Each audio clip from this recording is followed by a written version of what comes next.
Welcome to my YouTube channel. Today we can discuss about the acidic basic concept, acid base theory.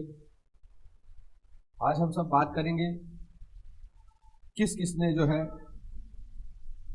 अम्ल क्षार पर अपना विचार प्रकट किया। उसमें सबसे पहला विचार आता है आर्हीनियस का। आर्हीनियस का विचार जो है सबसे पहले प्रकट आया, जिसे आर्हीनियस की अवधारणा भी कहते हैं। अम्ल एवं क्षार के प्रति कॉन्सेप्ट जो दिया था, आर्हीनियस ने भी अपना कॉन्सेप्ट दिया था, अवधारणा प्रकट की थी। और आर्हीनियस की अवधारणा क्या थी, मैं आपको बताना चाहूँगा। आर्हीनियस ने बताया था, आप किसी भी पदार्थ को, सब्सटेंस को जल में डालिए, किसी भी पदार्थ को जल में घोलिए, और जल में घोलने पर यदि वो H+ आयन देता है तो वो अम्ल है। किसी पदार्थ को जल में घोलिए और जल में घोलने के बाद यदि वो H+ आयन देता है तो वो अम्ल है। परंतु ये जो H+ आयन है ये बहुत ही क्रियाशील होता है, अस्थायी होता है, अस्तित्व में नहीं होता। ये H+ जो होता है जल से क्रिया कर लेता है और जल से क्रिया करने के बाद H3O+ बना लेता है, जिसे हाइड्रोनियम आयन कहते हैं। Hydronium ion.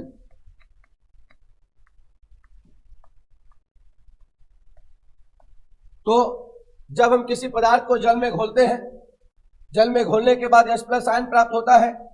इस H+ आयन जो होता है ये बहुत ही अधिक क्रियाशील होता है, अस्थायी होता है। ये जल से क्रिया कर H3O+ हाइड्रोनियम आयन बना देता है। मतलब हम समझ गए कि अम्ल वे पदार्थ हैं जो जल में घोलने पर हाइड्रोनियम आयन देते हैं। ये बात हमको याद रखना है। हाइड्रोनियम आयन मतलब H3O+ आयन होता है। फिर उसके बाद इन्होंने क्षार के लिए कहा, वे पदार्थ जो जल में घोलने पर हाइड्रोक्सिल आयन देते हैं, वे पदार्थ जो जल में घोलने पर हाइड्रोक्सिल आयन देते हैं।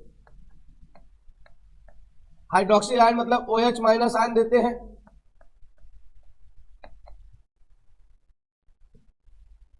अम्ल वे पदार्थ है जो जल में घोलने पर H+ आयन देते हैं।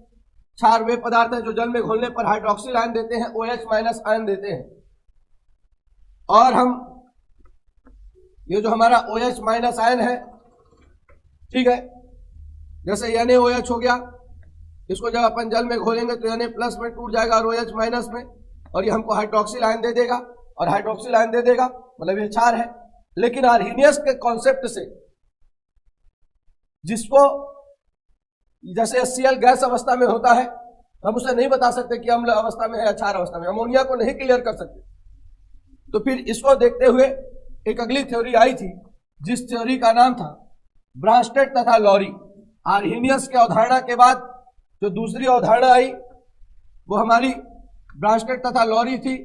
ब्रांस्टेड तथा लॉरी अवधारणा, इन्होंने भी अम्ल और क्षार पर अपने विचार प्रकट किए। ब्रांस्टेड और लॉरी ने जो अवधारणा प्रकट की थी, उस अवधारणा में इन्होंने कहा, अम्ल जो है वे पदार्थ है, अम्ल वे पदार्थ है जो प्रोटॉन दाता होते हैं। अम्ल वे पदार्थ है जो प्रोटॉन दाता होते हैं, और प्रोटॉन दाता मतलब H+ हाइड्रोजन आयन को ही प्रोटॉन दाता कहते हैं। और क्षार वे पदार्थ है जो प्रोटॉन ग्राही होते हैं। क्षार वे पदार्थ होते हैं जो प्रोटॉन ग्राही होते हैं, जो प्रोटॉन को ग्रहण करते हैं, H+ को ग्रहण करते हैं। ये ब्रांस्टेड तथा लॉरी का कॉन्सेप्ट। कैसे? ये हमारे पास HCl है, H2O है, रिएक्शन हुआ, HCl का H+ आया, इसको H3O+ बना दिया, Cl- अलग हो गया, हाइड्रोनियम आयन बन गया। यहाँ पर HCl ने H+ का दान कर दिया, हाइड्रोजन आयन का दान कर दिया, प्रोटॉन का दान कर दिया, इसलिए प्रोटॉन दाता है। प्रोटॉन दाता है तो अम्ल है।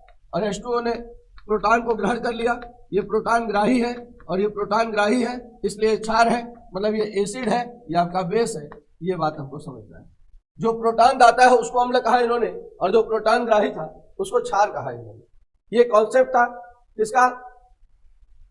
ब्रांस्टेड तथा लॉरी का। ब्रांस्टेड तथा लॉरी के कॉन्सेप्ट से भी बहुत सारे H+ और OH जिसमें अनुपस्थित है, उसको कैसे बताएं अम्ल और क्षार है, तो नहीं बता सकते थे। इसलिए फिर एक और भी थ्योरी आई जिसे हम लुईस अवधारणा के नाम से जानते हैं। अम्ल और क्षार की अवधारणा प्रकट हुई जिसे लुईस अवधारणा कहते हैं। और लुईस ने भी बताया कि अम्ल जो है, अम्ल वे पदार्थ होते हैं जो इलेक्ट्रॉन दाता होते हैं, इलेक्ट्रॉन ग्राही होते हैं, और क्षार वे पदार्थ होते हैं जो इलेक्ट्रॉन दाता होते हैं, जो इलेक्ट्रॉनों का दान देते हैं। इन्होंने इलेक्ट्रॉन को आधार बनाया, इलेक्ट्रॉन युग्म को आधार बनाया, जिसके पास एकाकी इलेक्ट्रॉन युग्म होता है, जैसे अमोनिया। इसके नाइट्रोजन के साथ 3 हाइड्रोजन जुड़े होते हैं, इसके पास एकाकी इलेक्ट्रॉन युग्म मौजूद होता है। बोरान ट्राइफ्लोराइड, बोरान के साथ 3 क्लोरीन होता है। अब ये एकाकी इलेक्ट्रॉन युग्म इसके पास उपस्थित है, ये अपने एकाकी इलेक्ट्रॉन युग्म इसको दे देता है, और जब दे देता है तो अमोनिया के साथ ये 3 हाइड्रोजन से ही अब यहाँ पे उपसहसोजी बंध का निर्माण हो जाता है, और यहाँ पे 3 क्लोरीन इसके साथ जुड़ जाते हैं। और इस प्रकार से हम कह सकते हैं कि लुईस अवधारणा में जो इलेक्ट्रॉन ग्राही है वो हमारा अम्ल है, और जो इलेक्ट्रॉन दाता है वो हमारा क्षार है। तो अम्ल और क्षार के कॉन्सेप्ट में जो वैज्ञानिक आए, उनमें महत्वपूर्ण वैज्ञानिकों में आर्हेनियस थे। आर्हेनियस के साथ साथ ब्रांस्टेड तथा लॉरी थे। ब्रांस्टेड तथा लॉरी के साथ साथ लुईस थे। इन लोगों ने अम्ल और क्षार पर अपने विचार प्रकट किए और अम्ल और क्षार की अवधारणा को आगे बढ़ाया, बताया कि ये अम्ल है, ये क्षार है, और इस चीजों को बेहतर तरीके से मैसेज दिया। उसके बाद सोरेनसन नामक वैज्ञानिक आए। इन्होंने पीएच पैमाने का आविष्कार किया, पीएच स्केल का आविष्कार किया, और पीएच स्केल में ये बताया कि यदि इसमें 0 से लेकर 14 तक की संख्याएं हो सकती हैं। यदि किसी विलयन का पीएच मान 7 है तो वो उदासीन है, परंतु किसी विलयन का पीएच मान यदि 7 से कम है तो वो अम्लीय है, और किसी विलयन का पीएच मान यदि 7 से अधिक है तो वो क्षारीय है। इस बात का पता सोरेनसन नामक वैज्ञानिक ने बताया था, पीएच पैमाने के द्वारा बताया था। और पीएच पैमाना जो होता है किसी विलयन की अम्लीयता या क्षारीयता को बताता है कि कौन सा विलयन अम्लीय है और कौन सा विलयन क्षारीय है। तो मैंने आज आपको एसिड बेस कॉन्सेप्ट बताया है, और एसिड बेस कॉन्सेप्ट को समझाने के लिए मैंने 3 कॉन्सेप्ट पे बात किया आप सभी से। आर्हेनियस कॉन्सेप्ट पे बात किया, उसके साथ मैंने आपसे बात किया आर्हेनियस कॉन्सेप्ट के अलावा मैंने आपको बताया है इसके ऊपर ये ब्रांस्टेड तथा लॉरी कॉन्सेप्ट पे बात किया है, और ब्रांस्टेड तथा लॉरी कॉन्सेप्ट के अलावा मैंने आपसे लुईस कॉन्सेप्ट पे बात किया है। बहुत बहुत धन्यवाद।